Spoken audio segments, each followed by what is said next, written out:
Bom dia, pessoal. É com muita satisfação que o Observatório Militar da Praia Vermelha, mais uma vez, realiza um seminário, agora com tema vocacionado para a guerra da Rússia e da Ucrânia. Já se passaram mais de 2 anos desse conflito que se iniciou, né, com o nome de uma operação militar especial em fevereiro de 2022. Estamos agora em julho de 2024 e esse conflito simplesmente não dá pistas, não dá sinais de que ele vai terminar. Mas chamamos dois especialistas, o professor Sandro e o coronel Bock, para que eles pudessem atualizar os principais eventos, os principais fatos, o que está acontecendo no conflito Rússia-Ucrânia nas perspectivas estratégica e informacional. O professor Sandro ele vai fazer uma apresentação abordando a parte estratégica do conflito, a dinâmica estratégica, os principais atores, os principais fatos relevantes, sobretudo atualizando o nosso público acerca do que vem acontecendo na guerra da Rússia e Ucrânia. E o coronel Bock é um instrutor aqui da ICM, é um militar, uma referência no Exército Brasileiro em termos de guerra da informação, operações de informação, que esse conflito está acontecendo muita guerra de narrativa, muitas operações de informação, e aí nós julgamos aqui no Observatório Militar da Praia Vermelha convidar o coronel Bock, que gentilmente cedeu seu tempo, para que ele pudesse falar de uma maneira técnica, de uma maneira sistemática, a parte informacional do conflito da Rússia e Ucrânia. Tá? Como que vai acontecer o nosso seminário nessa manhã? Vai acontecer da mesma forma que aconteceu os seminários anteriores. 2 apresentações, uma do coronel Bock e outra do professor Sandro. Faremos um intervalo de 5 a 10 minutos e, na volta, realizaremos a fase dos debates. Ok? E, na fase dos debates, os nossos convidados, que estão inscritos aqui no seminário, poderão fazer suas perguntas no chat, que será aberto aí já no final da apresentação. Dito isso, é com muita satisfação que eu chamo aí o coronel Bock, o instrutor da ICM, para poder fazer sua apresentação acerca da guerra Rússia e Ucrânia. Coronel Bock, a palavra está com você. Bom dia, Anselmo. Bom dia, professor doutor Sandro, um grande amigo. Bom dia a todos aqueles que estão participando dessa eu considero um trabalho muito importante do Observatório Militar para que esse conhecimento, né, possa ser compartilhado, porque toda vez que a gente faz uma videoconferência, uma live com esse tipo de conhecimento, na verdade, no debate, nós estamos aprendendo muito mais com aquilo que são perguntado, até para que a gente continue o tempo todo se aprofundando, estudando, acompanhando tudo aquilo que está acontecendo no mundo. Diferente do professor Sandro, eu vou ficar mais na dimensão informacional, falando os aspectos mais importantes, aqueles que influenciam a opinião pública nacional e internacional dos dois contendores, da Rússia e da Ucrânia, o valor das mensagens e das narrativas que são passadas, o que elas significam, para que a gente possa conhecer, inclusive agora, nesse momento, né, que ambos os lados, ora falam em pacificação, ora falam em contenção da guerra, e a gente vê que cada vez mais ela continua se acirrando. Então, eu vou compartilhar os slides. Eu acredito que eles são bem educativos, né, para que todo mundo possa, mais ou menos, entender o que a gente vai falar com relação à dimensão informacional. Então, dimensão informacional na guerra. Então, na guerra Rússia-Ucrânia, a gente está acompanhando não só esse conflito, mas também Israel-Hamas, principalmente por tudo que envolve isso aí na opinião pública. Não só aqui no Brasil, mas a opinião pública de uma maneira geral na Europa, da OTAN como um todo,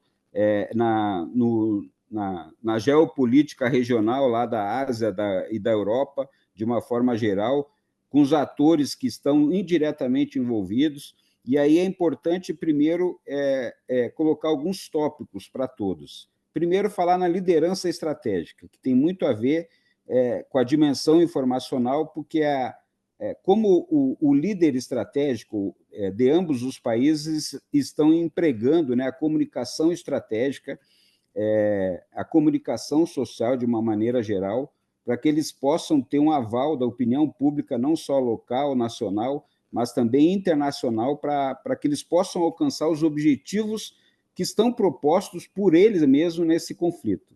Né? Então, aí eu vou falar dos dois líderes, né, das duas nações, eu vou falar um pouquinho dos vetores de comunicação, todas aquelas capacidades das mídias digitais, das mídias sociais, da mídia impressa, de uma maneira geral, e o que ela passa, né, como comunicação, como narrativa, como mensagem, como texto, para influenciar ou moldar, de uma maneira geral, a opinião pública, o ambiente estratégico e operacional, inclusive, no conflito.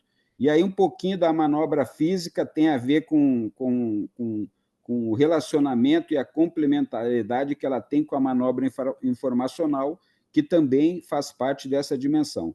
E, por último, todos esses aspectos na modelagem estratégica, que é como nós estamos, né, nós como praticamente longe do conflito, como que estamos observando tudo isso, como que o ambiente está se modelando, né, essa moldagem do ambiente, quais são as teorias da comunicação que mais estão sendo utilizadas, né, para que ambos os contendores, tanto a Rússia como a Ucrânia, possam alcançar os seus objetivos políticos. Tá? Então, esse é o aspecto principal. Dessa maneira, cabe ressaltar principalmente isso. Eu gosto muito dessa imagem, toda vez que eu falo sobre dimensão informacional, ambiente informacional, que a gente está praticamente relacionando todas as ações políticas e estratégicas que estão nesse ambiente, né? Então, que moldam o ambiente. Então, a dimensão informacional, como ela molda o ambiente, como ela molda a opinião pública, ela parte de todos esses atores ou esses vetores de comunicação. Então, não é realmente uma arma, né? A arma faz parte, que é a manobra física, mas aquilo que é a narrativa, que é a mensagem que cada um dos atores, de todos os atores envolvidos no conflito passam, elas são tão importantes quanto os tiros disparados, né? Porque é o que faz a modelagem. A gente observou, estava falando com o professor Sandro, agora há pouco, né, sobre as ações ontem que ocorreram durante o dia numa escola infantil, né? Todo o aspecto que tem para um lado e para outro na opinião pública, na modelagem do ambiente e na mensagem, muitas vezes, que um dos contendores quer passar. Ou seja, além da ação física, a manobra física nesse ambiente político estratégico, a manobra informacional, que envolve a comunicação, que envolve a imagem, que envolve tudo aquilo que essas ações nas últimas 24 horas ocorreram, e elas são tão importantes quanto os tiros. E o principal, a gente tem que entender, quando a gente fala em dimensão informacional na guerra, e esses vetores de comunicação, a gente tem e hoje a gente ouve muito isso, inclusive aqui no Brasil, né? A narrativa, né? Qual a narrativa? Controlar a narrativa. Porque ninguém, na verdade, não há um domínio da narrativa, né? A narrativa, que é a mensagem, o texto, que os empreendedores, que os grandes influenciadores do mundo todo, inclusive as lideranças políticas, elas querem passar, como elas vão passar, que modo elas vão passar essa narrativa, para que eles possam moldar o ambiente favorável àquilo que eles querem passar nessa mensagem. E aí tem as teorias da comunicação mais modernas, todas elas envolvem isso, que é a gatekeeper, newsmaking, agenda setting, que é a engenharia social e a comunicação social, praticamente nessas teorias de comunicação,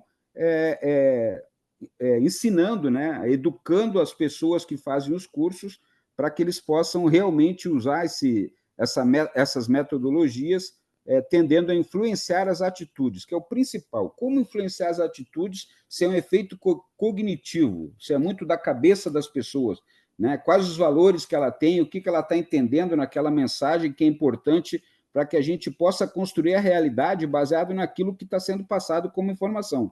Então, isso são teorias da comunicação, são válidas hoje nas universidades, são ensinadas, inclusive, e elas têm algumas características que são comuns. Muda o nome em cada uma das teorias, mas elas são comuns, que um é a acumulação, é a quantidade de mensagens no mesmo tópico. Então, ora sai no jornal, sai no outro, sai na mídia impressa, sai na mídia social. Muitas vezes os comunicadores nem modificam a mensagem, mas é um efeito cumulativo tão grande da mensagem que ela vai realmente moldando o ambiente, a opinião pública das pessoas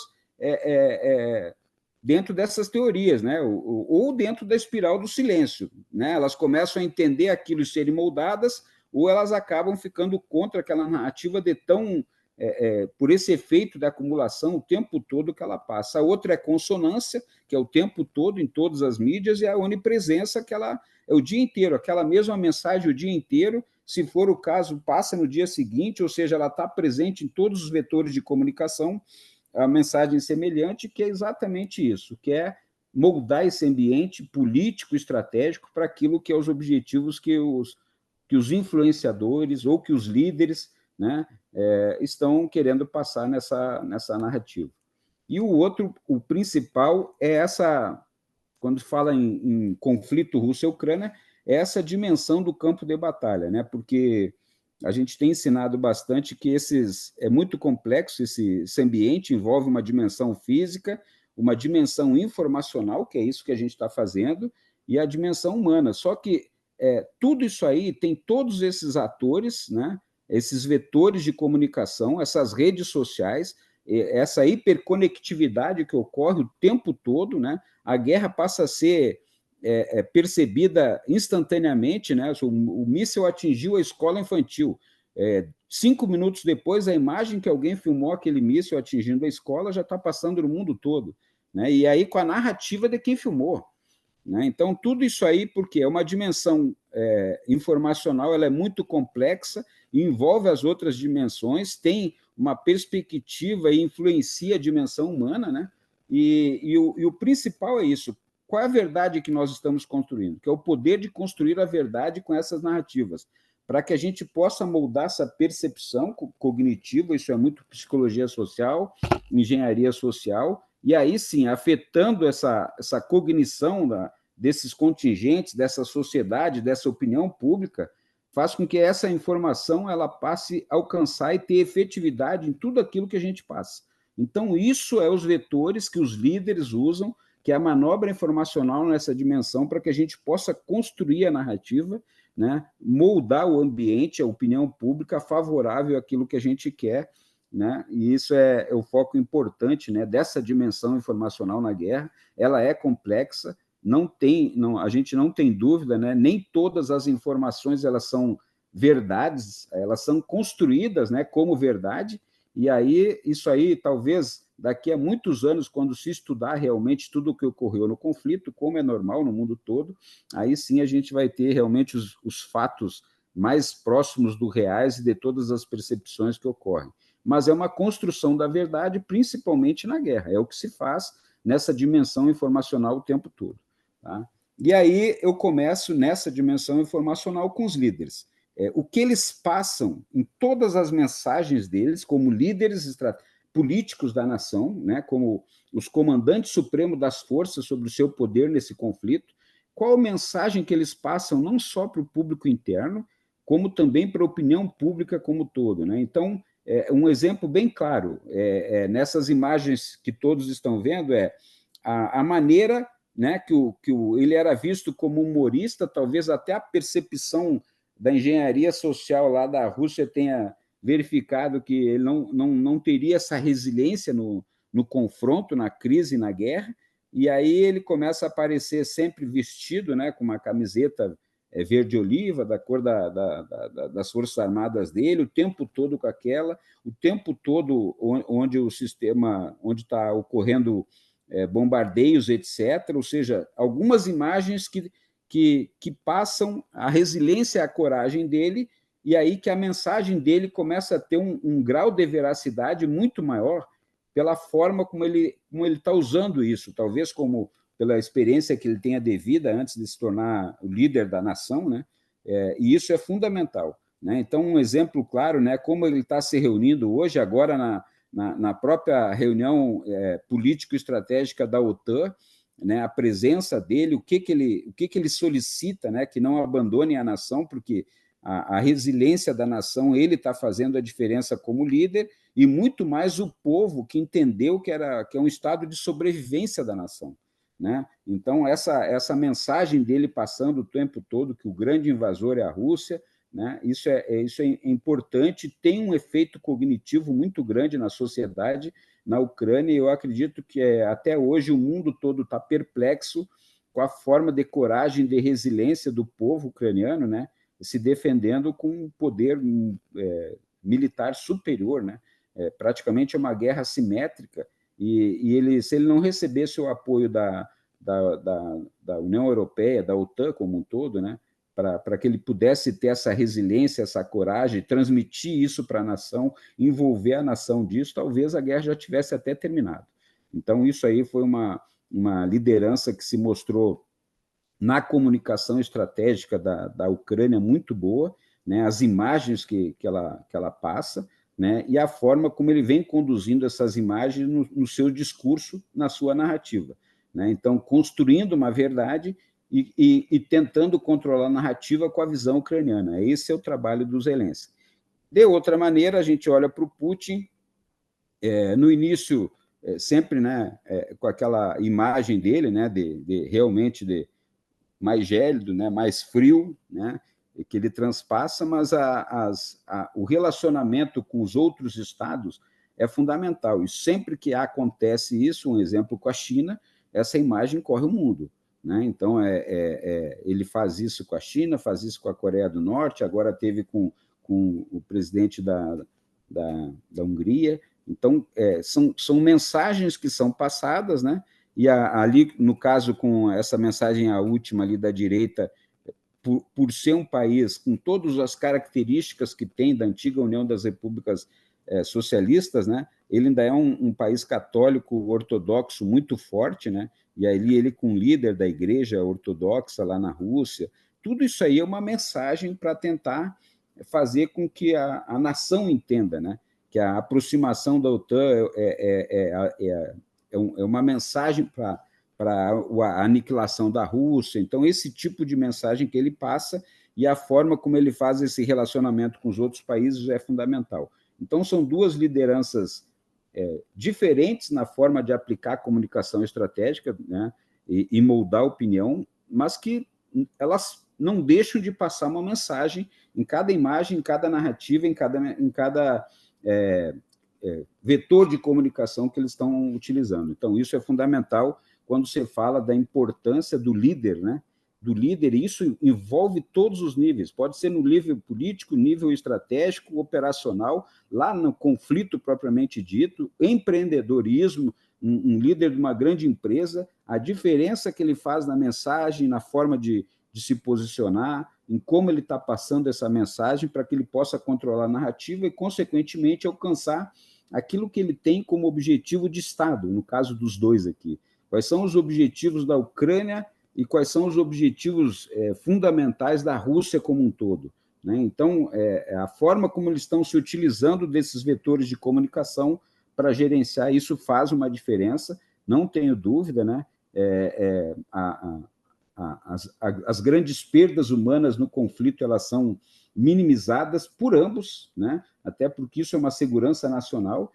A gente vai ter dados mais relevantes disso quando o conflito acabar, mas isso é uma forma de influenciar a opinião pública, né? Porque a semelhança com a verdade não quer dizer que é a verdade da mensagem ou da narrativa que os líderes estão passando, mas elas são fundamentais, né? Por exemplo, no evento de ontem, o governo russo foi bem claro em afirmar que não era um míssil russo, né? Então, com tudo filmado, etc., que atingiu a escola, que ele busca atingir alvos militares, né? Então, e aí tem a narrativa do outro lado, etc., que é construída para isso. Então, esses são os líderes estratégicos. Que vetores de comunicação esses líderes utilizam? Aqui é interessante, porque praticamente hoje se usa de todos os vetores.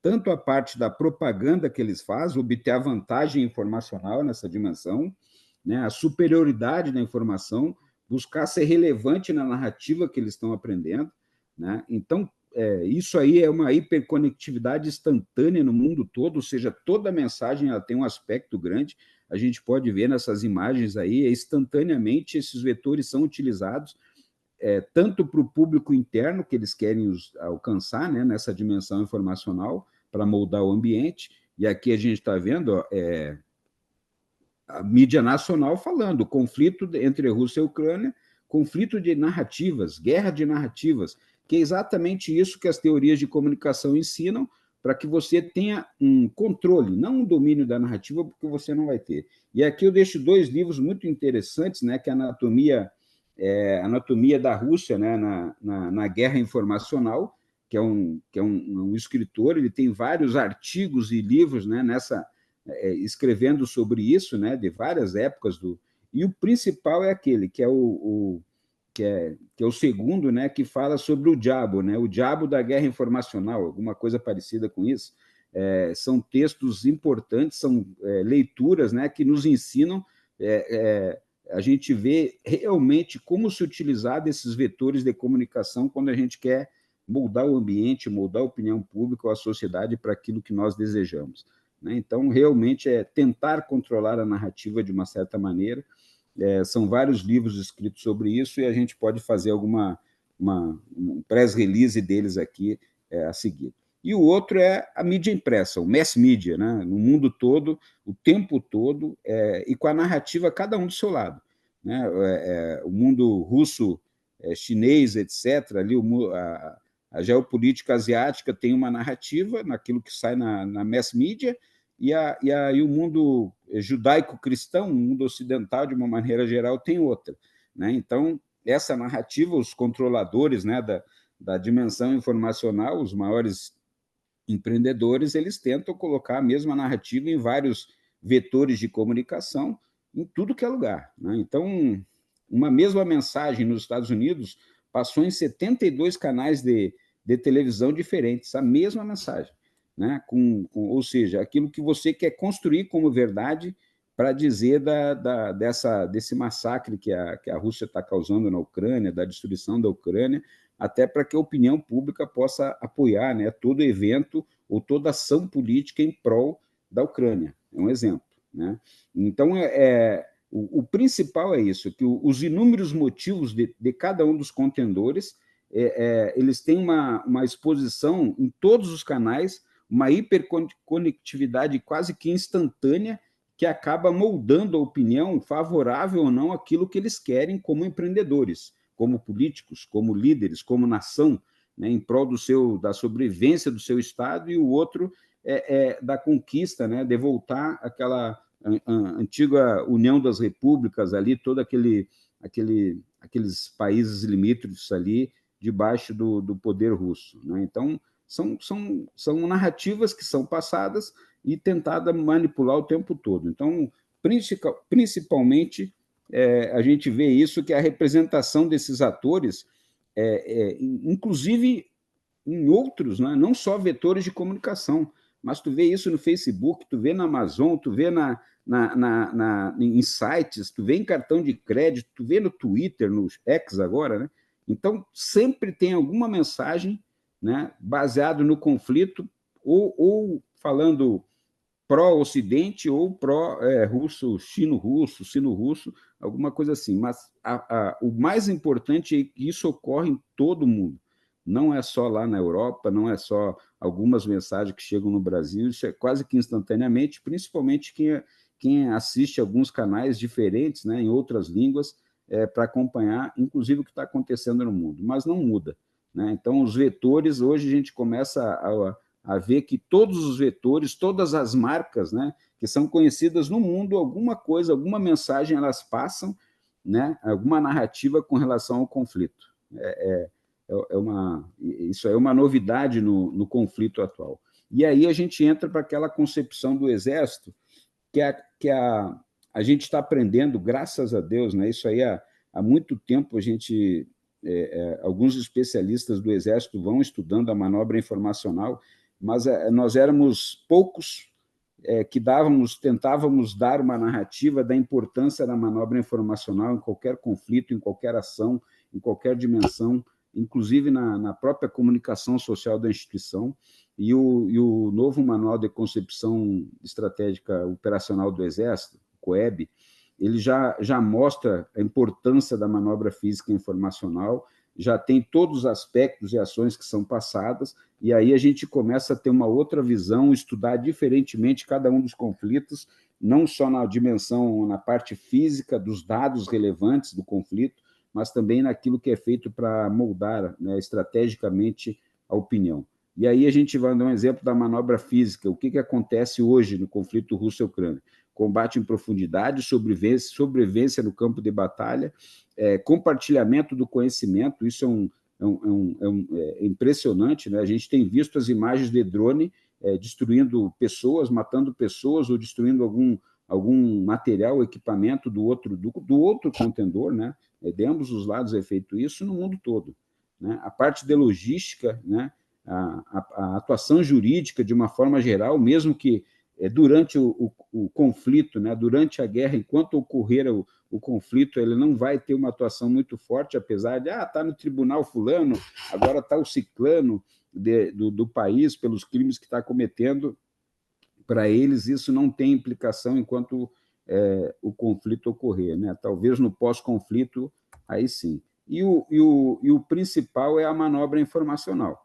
Aí sim, porque aquilo que é feito, eu tenho que mitigar algumas ações, como o do incidente, né? O alvo da escola como alvo, eu tenho que mitigar como russo, dizendo que aquilo não é russo, ou seja, tem que ter alguma semelhança com a verdade, que a verdade foi o míssil caindo na escola, mas eu tenho que dar a narrativa que eu achar que é fundamental para continuar tendo o apoio relevante, né, principalmente de outros países, né, daqueles que aprovam realmente os interesses da Rússia na Ucrânia.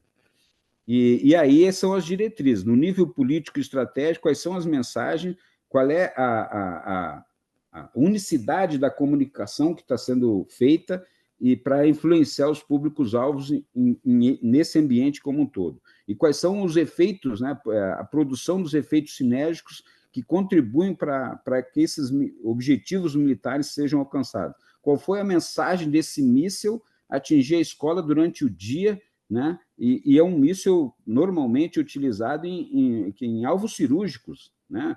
Um erro, é muito difícil ocorrer um erro dessa maneira, né? E como que a gente vai construir a narrativa com relação a isso? Isso é manobra informacional para todas aquelas ações físicas, positivas ou não, que estão ocorrendo, né? Para que eu possa fazer realmente a modelagem no ambiente. Com relação vamos tratar exatamente agora, essa imagem da bandeira da Rússia é bem rica, né? Porque ali mostra um hacker, mostra a importância do ciberespaço, aquilo que está sendo utilizado na manobra informacional como vetor de comunicação, que a gente não tem noção, ocorre desde 2014, né, que são os ataques cibernéticos, que a Rússia é especialista nisso, né, e o principal que eles usam como manobra informacional, que é a agressão informativa da civilização atlântica, ou seja, a Europa e os Estados Unidos são contra qualquer tipo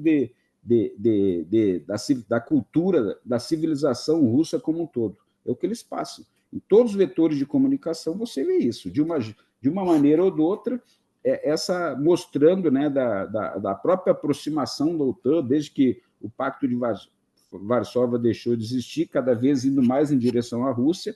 Então, eles mostram realmente que essa civilização atlântica ela quer realmente destruir a Rússia, a civilização russa. É uma mensagem, né? O outro é o mundo multipolar e justo que a Rússia quer. Ela não quer um mundo com a hegemonia americana, né, após a bipolaridade. Ela quer um mundo multipolar e justo. Aí fez as alianças com a China, por exemplo, né? E aí tem os BRICS envolvidos. Então, você começa a ver que algumas parcerias estão sendo feitas como na liderança estratégica, utilizando o relacionamento, a diplomacia, né, para que ele possa, nessa manobra informacional, tentar passar essa narrativa do mundo multipolar e justo, né, e não mais um mundo hegemônico pelos americanos. E a outra é a demolição do Estado russo e a subversão de Vladimir, que, segundo os propagandistas do Kremlin, que é bem típico daquela imagem ali, né, eles são especialistas nisso, é o objetivo do Ocidente. Então, esse está num daqueles livros que eu falei, principalmente da anatomia na guerra informacional do povo russo como um todo. Tá? Então, para vocês verem que é interessante, né, esse tipo de narrativa, e a principal, que eu já falei, que é as ações no cyberespaço. Né? Isso é fundamental, a Rússia é especialista nisso, utiliza tudo que pode de inteligência, da moderna tecnologia informacional, de informação, para que eles possam utilizar essas mensagens narrativas, textos ou imagens em prol daquilo que eles estão passando, né? Que é o mundo ocidental, né, a destruição da Rússia como um todo, e eles fazendo isso para se protegerem. Né? E o pensamento militar russo, principalmente que envolve a guerra informacional, da informação, ela, infelizmente, ela é uma escola, né, desde a origem, né, desde da origem da Guerra Fria, e ela envolve esses níveis, político, econômico, diplomático, humanitário, militar, e tem uma que é mais restrita, porque esse é um pouquinho, né, mais político, que é o apoio às ações militares. Então, isso está bem escrito no livro, é uma doutrina russa, né? Como eles utilizam essa guerra informacional, guerra de propaganda, guerra psicológica, independente do nome, para eles se chama controle reflexivo, né? Para que eles possam realmente passar a mensagem que eles desejam em prol dos objetivos finais desse conflito. Tá? Então, isso é a manobra informacional russa, aqui eu resumo falando eu acredito que o professor Sandro vai falar, mas é a guerra de proxies, né? Então, isso é um exemplo ali, primeiro a liderança que está lá, que é o primeiro exemplo, a guerra de proxies, que é uma guerra informacional também, aí tem o Sputnik, tem toda o mass media russo, né, e a influência que ele tem naquele espaço, né, euroasiático ali, que é importantíssimo. Tem os canais, né, de mídias sociais, que são fundamentais, alguns são proibidos lá dentro, mas os hackers usam no mundo ocidental para passar a mensagem que eles querem, né, que são canais falsos, etc., né, canais não oficiais, né, nessas redes sociais do mundo todo, né, e são utilizados pelos propagandistas, hackers, que são vetores de comunicação, pessoas que conhecem o sistema de tecnologia e como hackeá-lo. E, por último, o grande consumidor, né? Os grandes clientes dessa manobra informacional, né? E aí envolve realmente a União Europeia como um todo, a própria NATO, né? As lideranças, a opinião desses líderes, desses políticos, né? A parceria que estão sendo feita, tudo isso aí são alvos, né, dessa manobra informacional que esse pessoal fala com a desinformação, que esse é o correto. Né? Então, ele entra nessas redes no mundo todo, né, os operadores, né, dessa tecnologia, para passar a desinformação, uma informação falsa, para que eles possam modelar o ambiente. E, por último, a gente dá uma olhadinha na Ucrânia, né, e aí tem um livro muito bom que fala sobre emoções. Por que dos vários livros, eu escolhi esse para escolher alguns textos para falar disso na manobra informacional da Rússia? Porque é o que está ocorrendo, não só quando eu falei na liderança estratégica do Zelensky, né, mas que realmente surpreendeu o mundo, a parte emocional da Ucrânia, do povo como um todo, para defender o seu território. Né? Então, isso fez uma diferença que talvez nem os russos esperassem. Né? Por mais que tivessem várias ações de operações especiais muito antes do conflito começar, desde 2014, quando houve a conquista, né, ou a consolidação da Crimeia lá por parte dos russos, desde aquela época sempre teve uma manobra informacional, operações especiais, operações de inteligência, né? E mesmo assim a emoção do povo como um todo, né, ela está fazendo a diferença nesse conflito, e essa dimensão da imagem, da mídia e do fator humano realmente estão fazendo a diferença para que até agora a gente possa ver a resiliência e a coragem do povo. Né? E aí, isso aí, desde os primeiros dias de guerra, pedaços da informação geraram várias emoções. Né? Ou seja, inclusive essa do míssil que atingiu a escola infantil. E aí isso se traduz em sentimento, consequentemente evoca um movimento impressionante do povo, né, para que eles possam se contrariar a todo esse movimento da guerra, né, contra os russos, né, invadindo o seu território, e aí começa essa disseminação da informação, desinformação, para afetar diretamente o comportamento, a atitude das pessoas, ou seja, a perspectiva cognitiva. Tá? E aí eu já tinha falado, né, do Zelensky na mídia, que é um impacto inegável, né, de mobilização e de construção da narrativa. Né? Então, esse é o... Mas a diferença foi, não só ele, a diferença foi o povo entender a mensagem para defender os seus interesses. E, baseado nisso, eu vou finalizar com a modelagem estratégica que ocorre nessa dimensão informacional da guerra, que são os vetores de influência. Então, em qualquer doutrina ou legislação do mundo, a gente ouve vários nomes, várias denominações, mas tem alguns vetores de influência nesse ambiente informacional, nessa dimensão informacional, e aí a gente usa esse acrônimo DIME, né? Mas o principal é diplomacia. Mas é diplomacia como um todo? No nível político, sim, mas essa diplomacia também é nas relações humanas, no networking, no convívio que a gente tem na sala de aula, na nossa empresa, no nosso local de trabalho, com os nossos vizinhos, com os nossos parentes. Tudo isso aí envolve relacionamento. Então, diplomacia, de uma forma geral, no mundo político, e relação na parte humana, na parte social, né, são capacidades que se busca compromisso, engajamento, né, e aí, no caso desse conflito, com terceiros, né, que foi aquelas imagens que eu passei dele com a Igreja Ortodoxa, com o líder político da China, né, o Zelensky com Biden, com a OTAN agora, na reunião da OTAN. Então, ou seja, o tempo todo essa presença, né, ela tem um compromisso para que haja esse engajamento de terceiros em prol de um dos contendores. Não, obviamente, aqui no mundo ocidental, não tenho dúvida, em prol da Ucrânia como um todo. Né? E é óbvio que mesmo a gente tendo esse vetor de influência, está bem claro aí que é muito melhor se for pacífico, mas no mundo todo a gente vê que essa parte de relacionamento, ação externa dos políticos, né, dos líderes da nação, são fundamentais, e elas devem ser bem articuladas e coerentes com tudo aquilo que são interesses da nação, interesses da sociedade da nação. Esse é o primeiro desses vetores de influência. O outro é aquilo que o resumo que eu fiz da informação, né? Que é qual a capacidade que o nível político e estratégico tem de criar, explorar, interromper o conhecimento ou a sua distribuição, né, através das mensagens, narrativas, imagens, etc. Então, esse ambiente informacional, quais aqueles que são vetores que são muito bem utilizados por esses líderes, né, por essa diplomacia na situação anterior, para que a gente possa alcançar outros. Né? São vetores de influência para alcançar outras nações, outros povos, em prol daquilo que nós temos como interesse, como objetivo de Estado, né? Como comunicação de Estado para passar para o mundo, né? Para a sociedade, para a opinião pública de uma maneira geral. E aí sim, eu tenho que ter estruturas para isso. Talvez a Rússia tenha muito mais do que Zelensky. Zelensky é muito mais ele como pessoa, né, presente em tudo que é reunião.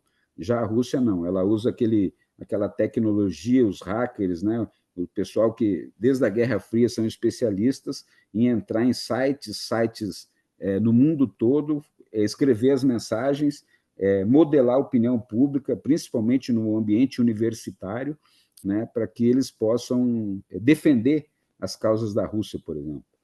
A parte militar é a capacidade militar que tem a força, né, de dissuadir, né, ou pela sua presença, ou pelos meios de tecnologia que ela tem, e isso é fundamental. Não tenho dúvida que, nesse aspecto, a Rússia chamou muito mais atenção. Todos nós acreditávamos que a guerra ia ser curta, né, e a resiliência, né, do país, da Ucrânia como um todo, né, a mensagem que o povo atendeu, né, ao chamamento para a sobrevivência foi muito maior, talvez, do que essas capacidades militares da Rússia. E a parte econômica é que faz a diferença. Né? Talvez hoje a Rússia esteja sofrendo muito mais pela parte econômica, por todas as sanções que ocorreram, etc., né? Obviamente, em todas as reuniões que o Zelensky vai, como líder estratégico, ele busca o quê? O apoio. Tem que ter recurso, tem que ter meios, tem que ter munição para ele fazer a diferença. Então, esses comportamentos, esses acordos comerciais em diversos países, né, com as organizações, etc., né, com as políticas tarifárias, etc., tudo o que ocorre são vetores de influência para tudo aquilo que eles querem como objetivos estratégicos, né, que é o diplomacia, informação, a parte militar, que é a capacidade militar, se vai ter condições de vencer a guerra ou de resistir a essa invasão ou não, né, e a parte econômica que faz a diferença. Né. Talvez seja a preocupação maior hoje da Rússia, do próprio líder estratégico hoje, a parte econômica. Isso está fazendo a diferença.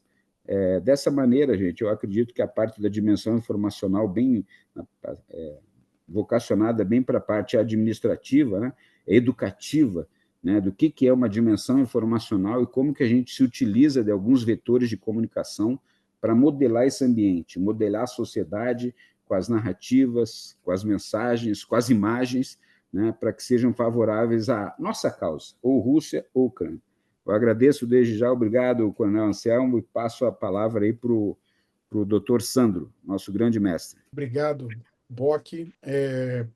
Eu saúdo a sua apresentação, agradeço ao espaço dado pelo Observatório Militar da Praia Vermelha. Acho que é extremamente importante que seminários como esse, para que possam ser divulgadas informações analisadas de maneira desapaixonada, como vocês puderam ver na apresentação do Coronel Bock. A questão dessa guerra é uma guerra de difícil acompanhamento, porque nós estamos acompanhando um conflito onde a dimensão informacional tem sido trabalhada porque ela molda percepções, e moldando percepções, ela lida com sentimentos que estimulam diferentes decisões e impulsionam políticas. Então, dessa maneira, essa semana é uma semana decisiva para quem está acompanhando essa guerra, porque nessa semana a gente está tendo dois eventos que não estão conectados, mas que são importantes para a guerra. Primeiro é a cúpula da OTAN em Washington, que além de celebrar os 75 anos da aliança, ela também vai discutir algumas questões sobre como lidar com a questão de apoiar a Ucrânia em face da possível transformação do poder americano, aí, em face da questão da eleição. Então, há uma série de iniciativas para transformar como vai se dar o apoio da OTAN à Ucrânia, inclusive pegando todas as estruturas que foram criadas pelos Estados Unidos e passando a comando da OTAN, como uma maneira de torná-las resilientes ante aquilo que pode ser o choque da assunção novamente à presidência de Donald Trump pelo Partido Republicano. Entretanto, eu já deixo aqui para todos aqueles que nos assistem uma coisa muito clara. Para quem tem acompanhado os últimos pronunciamentos de Trump e para quem tem acompanhado os pronunciamentos diversos feitos por algumas figuras que trabalharam com Trump em suas equipes de segurança nacional e política exterior durante o seu primeiro mandato, como o ex-secretário de Estado Michael Pompeo e um dos seus assessores de segurança nacional, Matt Pottinger, ambos eram muito claros de que o apoio para a Ucrânia continuaria. Só que o que aparenta, o que está começando a aparentar das últimas declarações do Trump, Trump não disse que vai jogar a Ucrânia longe, não disse que vai deixar a Ucrânia à mercê das vontades russas, ele disse que vai fazer um acordo. Ele disse que ele vai colocar ajuda à Ucrânia condicional. Essa condição é a de que haverá necessidade de sentar à mesa com a Rússia para uma grande negociação. Então, o que aparenta muito, e a gente tem visto isso começando a emergir na bolha dos think tanks ligados ao Partido Republicano, é um possível cenário de um paradigma coreano na política americana para a Ucrânia. Ou seja, os dois lados vão ter que aceitar que não vão ter tudo o que desejam, mas vão ter que aceitar que vão perder alguma coisa, e isso pode congelar o conflito. Há um interesse muito grande de Trump nesse sentido. há um interesse velado europeu que, embora diga que queira continuar apoiando a Ucrânia contra a Rússia, eu lembro a vocês de que, desde maio, novamente, a maioria do gás que serve a Europa voltou a ser de fonte russa, dado que todo o desenho americano de fornecer gás liquefeito para a Europa se mostrou um esquema que não atende às necessidades europeias. E, silenciosamente, nos bastidores, vários países europeus voltaram a comprar gás russo, ou voltaram a comprar produtos energéticos russos, como petróleo, mesmo que por via de terceiros, especialmente a Índia. E isso nos leva ao segundo evento dessa semana, que é extremamente importante para que entendamos a arquitetura que essa guerra tem. Nós estamos tendo agora, nessa semana, a primeira visita de Estado do premier indiano, que foi reeleito, Narendra Modi, e a primeira visita de Estado dele é à Rússia. É, é um laço, os dois países têm um laço histórico muito forte. A Rússia herda a herança soviética de ter sido o país que acudiu a Índia no momento em que a Índia se sentiu fortemente fragilizada e ameaçada, quando da Guerra Sino-Indiana de 1962. Não foram os americanos que atenderam ao pedido da Índia, mas sim a União Soviética, um pedido de ajuda e de apoio. Então, desde então, isso criou uma parceria entre esses dois países, que é uma parceria que é praticamente uma aliança. E a visita de Modi à Índia, no dia de ontem, ela ainda foi mais dramática quando você teve uma série de ataques aéreos coordenados. Ah, nos últimos 6 meses, não se tinha visto um ataque aéreo tão forte a Kiev quanto se viu ontem. Foram mais de 80 munições aéreas, mísseis, bombas, planadoras, drones suicidas e por aí vai, que foram lançados contra Kiev ontem. O principal alvo era uma indústria de defesa ucraniana, que era a Artem, que começou uma indústria que produzia mísseis e hoje ela produz uma série de itens para o esforço de guerra ucraniano. Ela era o principal alvo e a mais ou menos 1 milha dela, 1,6 km, você tinha esse hospital infantil atingido. Quanto para que eu imagino que a nossa plateia tenha perguntas sobre isso, mas eu já vou dar uma resposta. É um ato extremamente brutal? É um ato extremamente brutal, mas na doutrina de guerra russa, o hospital é um alvo válido, porque o hospital, no raciocínio de guerra russo, é um local que permite a recuperação de combatentes. Então vocês devem estar se perguntando, mas por que atacar um hospital de crianças? Lembrem-se que um prussiano disse que a guerra trata de impor sua vontade. E nesse momento a gente tem uma campanha estratégica russa em 3 direções. No sul global, para mostrar que a Ucrânia é nada mais que um fantoche do Ocidente, e a Rússia está agindo em sua própria defesa, e essa é uma campanha que tem sido muito bem sucedida. Você não tem grandes simpatias pelo Zelensky no sul global. Óbvio que parte dessa falta de simpatia também se deu por uma série de ações do próprio governo ucraniano, que queria exigir do sul global compromissos sem nenhuma contrapartida, somente com prejuízos. Isso, inclusive, ocorreu com o Brasil, quando eles pediram uma série de blindados por doação. Eles não pediram para comprar. Eles pediram 450 blindados para o Guarani por doação. Quando o Brasil falou que não podia doar, aí sim eles fizeram uma oferta de compra. A gente compra. Mas esse negócio não foi para frente, até por uma vedação constitucional nossa. Segundo, nisso também, você tem nessa campanha estratégica russa uma segunda campanha voltada para o Ocidente, propriamente dito, onde você tem, como citado pelo Coronel Bock, hackers, mas você tem um enorme esforço de criar um ambiente de mensagens, um ambiente no qual a ideia de que a resistência ucraniana é fútil por causa simplesmente de que, neste momento, a guerra está em um grande atrito. Então, você tem, nas linhas de frente, combate de trincheiras, utilização em larga escala de artilharia, utilização em larga escala de carros de combate, a despeito de toda a tecnologia que a gente observa, com a utilização de drones, especialmente drones que são operados individualmente, por pilotagem com óculos e joystick. Apesar disso, é uma guerra travada com táticas do século XX. É uma guerra que parece muito com os enfrentamentos do Somme, de Verdun e de Passchendaele, lá da frente ocidental da Primeira Guerra Mundial. Então, entretanto, a Ucrânia, hoje, nesse momento, enfrenta um grande drama e os russos alimentam-se disso para preparar essa campanha, para tentar convencer mentes ocidentais de que é fútil o apoio à Ucrânia. Afinal, nós estamos em julho.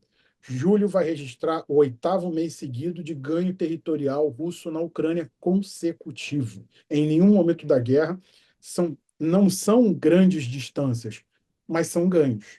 Isso não pode ser deixado de lado. Eles têm conseguido alimentar isso. A Ucrânia enfrenta esse momento dramático, conseguiu vencer um grande impasse que havia no Congresso americano quanto à questão do suprimento de munições e de equipamentos militares. O novo governo britânico agora anunciou ontem, o novo secretário de Defesa britânico foi à Ucrânia e está em Kiev, anunciou um novo pacote de ajuda, mas o problema é que um pacote de ajuda britânico, nesse momento, dado o estado de penúria das Forças Armadas britânicas, ele não ajuda tanto. Tanto que o grande chamariz desse pacote de ajuda são 10 blindados autopropulsados de artilharia britânicos para a Ucrânia. Além disso, 32 canos, 32 peças para os canhões britânicos que já foram doados para a Ucrânia para fazer a manutenção dos canhões. Afinal, é uma guerra que você utiliza muita artilharia, você utiliza muito essa dimensão, então você tem todo um gasto enorme de munição, um gasto absurdo de munição. Mesmo assim, os russos, apesar dos ucranianos estarem começando a receber mísseis e projéteis de artilharia, e assim como munição individual também, munição para armas leves, ainda assim, os ucranianos têm enfrentado um enorme problema no sentido de ser capaz de se defender. Isso é explicado pela questão de que os ucranianos estão em uma enorme crise de recrutamento militar. Eles lançaram a 9ª onda de recrutamento. Essa onda de recrutamento é completamente forçada. Comissários militares andam pelas cidades ucranianas procurando homens entre 16 e 55 anos e os recrutam de maneira forçada, para poder compor as novas brigadas que estão sendo criadas, as brigadas da série 140 e 150, e também para também sanar e recompletar as brigadas ucranianas que estão completamente desgastadas. Os ucranianos até poderiam experimentar um momento de descanso e oferecer uma retaguarda que pudesse descansar algumas de suas brigadas, e aí e o exército ucraniano poder rotacionar as suas brigadas para manter a saúde de seus soldados e altos níveis de prontidão. Só que com a ofensiva russa sob Kharkiv, que foi uma ofensiva declarada para a construção de um cordão sanitário, isso acabou desgastando as forças ucranianas, e os ucranianos tiveram que tirar da linha de frente, no Donbás, 14 brigadas e enviar para a direção norte para bloquear qualquer avanço russo em direção a Kharkiv. Essas 14 brigadas custaram caro, embora os ucranianos digam no espaço informacional, e é importante que vocês tenham prestado atenção nessa dimensão apresentada pelo Coronel Bock, embora os ucranianos passem por canais de que a ofensiva sobre Kharkiv foi falha, na verdade ela não foi, porque agora Kharkiv está sob alcance da artilharia russa convencional, de obuseiros e canhões, e vem sofrendo constantes ataques aéreos por bombas planadoras, cujos aviões russos nem precisam adentrar o espaço aéreo ucraniano. Eles simplesmente lançam as bombas do próprio espaço aéreo russo ou ainda de Belarus. Então, o dilema ucraniano está nesse sentido. E a segunda E essa segunda perna da campanha estratégica russa vem tentando se valer desses fatos no campo de batalha para criar a mensagem disso. Isso está sendo moderadamente bem sucedido em alguns países europeus, ah, e por aí vai. Cabe lembrar que o bloco francês, né, o principal bloco francês agora vencedor das eleições do parlamento francês, que é o bloco de esquerda, não é simpático ao envio de tropas e é a favor de um grande reexame da ajuda francesa à Ucrânia.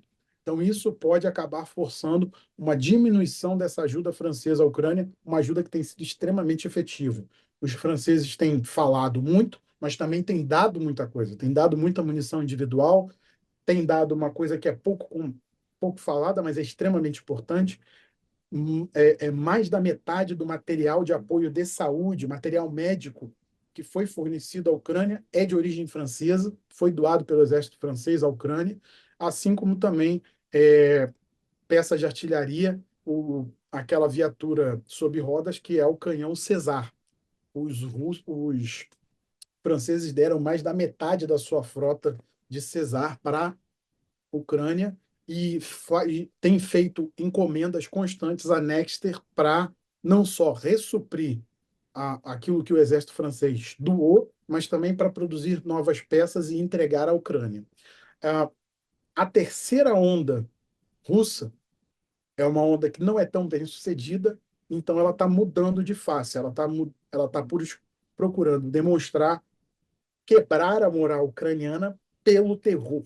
É literalmente o bombardeio de terror. E é nesse sentido que vocês vão entender por que hospitais são atingidos, teatros são atingidos, espaços culturais onde são celebradas a identidade ucraniana são atingidos. É uma ideia de submissão. A mensagem no Ocidente seja muito dita de que os russos mentem, quando você, no acompanhamento desse conflito, o que a gente pode ver muitas vezes é que os russos são muito cristalinos quanto às intenções. Na ideia de não existir. Ucrânia é uma agenda para deixar claro para os ucranianos de que só existe um caminho, que é o caminho da submissão à Rússia. Para o Ocidente, a ideia de que os russos não vão desistir deste conflito, não vão desistir de ter pelo menos parte da Ucrânia sob seu controle, mesmo que o custo disso seja uma Ucrânia completamente devastada e os restos de parte dessa Ucrânia devastada sejam jogados para o Ocidente para que ele assuma os custos disso, e é o que parece, até o momento, se desenhar na estratégia russa da guerra neste momento, né? Tanto que fica muito claro isso depois do anúncio oficial da anexação dos 4 oblasts ucranianos por parte da Federação Russa, Donetsk, Luhansk, Zaporígia e Kherson, embora eles não tenham o completo controle territorial russo, isso sinaliza uma condição russa para qualquer negociação. A Rússia já está colocando os seus termos. Além desses oblasts, também a própria Crimeia, que é uma região autônoma, era quando sob controle ucraniano e sob controle russo. Considerada uma região autônoma com, inclusive, um parlamento próprio, que teria sido este parlamento que votou pela anexação russa, algo que não é internacionalmente reconhecido até o momento presente.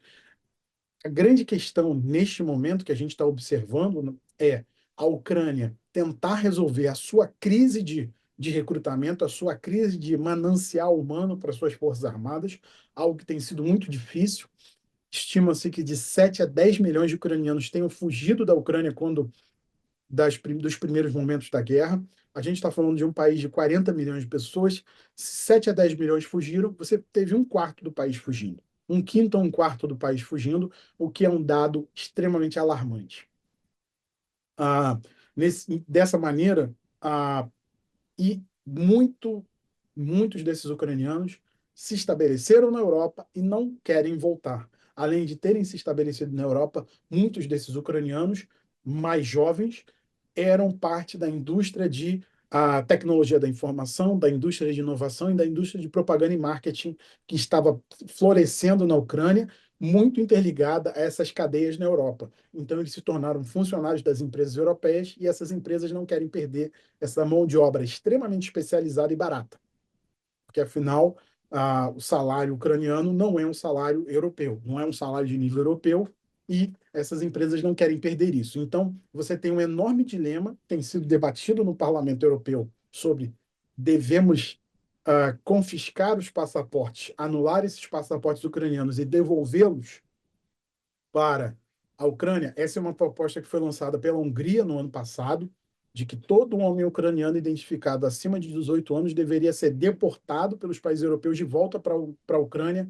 E, curiosamente, essa proposta não avançou, mas continua sendo debatida. Ganhou agora o apoio da República Tcheca, ganhou o apoio da Eslováquia e possivelmente pode ganhar um apoio dos eurodeputados franceses, porque, afinal, a maior parte dos eurodeputados franceses que foi eleita é de extrema-direita e simpático a qualquer cessão de apoio à Ucrânia ou diminuição desse apoio. Essa política tem sido debatida, só que isso envolve afetar questões do contrato social europeu, afetar direitos, afetar uma série de questões dessas. Então, nesse momento, o que a gente está vendo?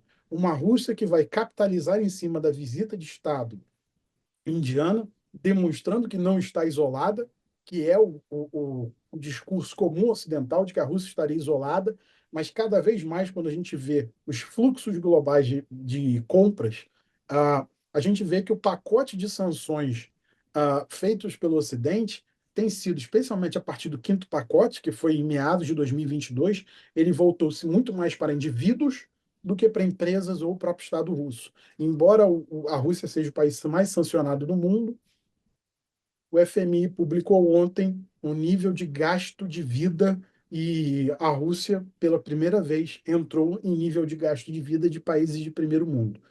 É óbvio que isso se dá pela economia de guerra que a Rússia está vivendo, mas o fato é de que, em 2022, o FMI previa que a economia russa ia cair 11,1%, e ela caiu 1,4%, ela teve uma contração de 1,4%. Cresceu ano passado 2,7%, e existe uma previsão para esse ano de crescimento de entre 1,4% a 2% do PIB. Embora exista um discurso de que, na verdade, isso vai ser o ápice do crescimento russo e depois eles vão continuar a cair, eu lembro a vocês que por que é difícil acompanhar essa guerra? Porque há uma questão informacional muito clara aqui. A dimensão informacional tem sido utilizada para modelar percepções. Eu nunca vou esquecer aqueles briefings de inteligência de defesa britânicos que saíam, que diziam que em março de 22 os mísseis da Rússia iam acabar. E ontem a gente viu, 8 de julho de 2024, a Rússia realizando um ataque de mísseis contra Kiev. Mísseis de alta precisão, mísseis calibre, que seria traduzido como calibre, que são o equivalente russo ao Tomahawk americano, guiados por GLONASS, né, guiados por via GPS, e que acertaram seus alvos. Além deles, KH-87, KH-101 e por aí vai, que são mísseis de precisão, não são bombas burras, não são mísseis que acertam seus alvos por cálculo e inércia. Então, é importante de ser considerado isso, e é importante de pensarmos que é necessário, quando a gente acompanha esse conflito, uma grande depuração da informação, porque, além de tudo, é possível, sim, que a Rússia ainda consiga manter o compasso de guerra por mais alguns anos, nesse ritmo, e é o que ela tem tentado apresentar para o Ocidente, para forçar uma negociação. Por outro lado, fica muito claro também na posição russa de que não haverá negociação com Kiev, porque os russos deixam muito claro, nesse último protesto, inclusive nos ataques que ocorreram contra a população civil russa na Crimeia, um ataque que foi feito contra banhistas em praia, que quem dirige a guerra para os russos é Washington. Então, qualquer acordo de paz só será feito com Washington na mesa. E, de certa maneira, por isso, até a assunção do Trump pode ser algo esperado. Mas o fato é de que hoje começa essa cúpula da OTAN com, como diria o próprio Ian Bremmer, presidente do Eurasia Group, a maior consultoria de análise de risco político do planeta, com pessimismo, porque fica muito claro que, por melhores que sejam os ucranianos e mais bem equipados que sejam, não têm capacidade de conseguir recuperar os 17,5% de território tomados pelos russos até o presente momento. Esse percentual já foi maior, os russos já conseguiram até ter 25% do território ucraniano sob seu controle, mas o fato é de que os ucranianos não conseguem reconquistar o próprio território e a situação está chegando em um grande atrito que pode levar a um colapso, não um colapso rápido, mas um colapso de esgotamento, tal como a gente viu na guerra de 14 a 18. Então, é um conflito no qual continuaremos a ver o século XX no campo de batalha, artilharia, carros de combate, trincheiras, baionetas, com o advento dos drones, tecnologias do século XXI sendo utilizadas especialmente para moldar os nossos sentimentos e percepções. Então, aqui o que a gente vê é cada vez mais um dilema e no qual haverá a necessidade de um compromisso para encerrar esse conflito. Ou então nós veremos esse conflito se arrastar por vários anos, porque os russos ainda têm muito para queimar em atrito, e a despeito de alguns artigos americanos que eu considero extremamente irresponsáveis, porque em atrito, literalmente, quem tem quantidade acaba tendo qualidade. Acaba tendo qualidade. E os ucranianos não têm mais nesse sentido do que os russos, nem de homens, nem de materiais, e por isso há que se construir uma alternativa para sair desse conflito. Eu aqui encerro minha consideração e devolvo a palavra à moderação para a gente poder ir para a fase de debate. Só agradeço muito a atenção de todos e fico ansioso pelas perguntas de vocês. Muito obrigado. Muito obrigado, professor Sandro, muito obrigado, Coronel Bock, pelas belíssimas apresentações, o Coronel Bock dando aí um panorama muito didático acerca da guerra informacional, que todo mundo sabe, mas pouca gente entende na prática, né? E ter uma apresentação oriunda, vinda de um profissional que entende muito acerca da guerra informacional, é motivo de bastante alegria e bastante satisfação aqui para o Observatório Militar da Praia Vermelha, tá? Professor Sandro, como sempre, abrilhantando as nossas palestras, apresentações, já é um convidado aqui de longa data aqui do Observatório Militar da Praia Vermelha, sempre trazendo informações pontuais, precisas, atualizadas, sempre clareando o que pode acontecer, o que está acontecendo nos diversos tabuleiros que estão sendo duelados essa guerra, e também agradeço aqui a sua presença, tá, Sandro? Foi muito bom tê-lo aqui na parte da manhã, deu realmente para a plateia que está nos assistindo um entendimento muito claro de como que a guerra está sendo travada e o que pode acontecer decorrente dela para um futuro próximo ou distante. Coronel Bock, suas considerações finais. Da minha parte é só, agradeço muito aí, Anselmo, a participar, né, passar um pouco daquilo que é comunicação estratégica, operações de informação, influência, vetores de comunicação, porque é uma doutrina nova, totalmente nova para todos nós, para o ambiente acadêmico de uma forma geral, né? A gente vê isso no próprio curso de geoestratégica, de liderança estratégica, e o IMM está involucrado, né, como dizem todos, né, involucrado em êxtopos.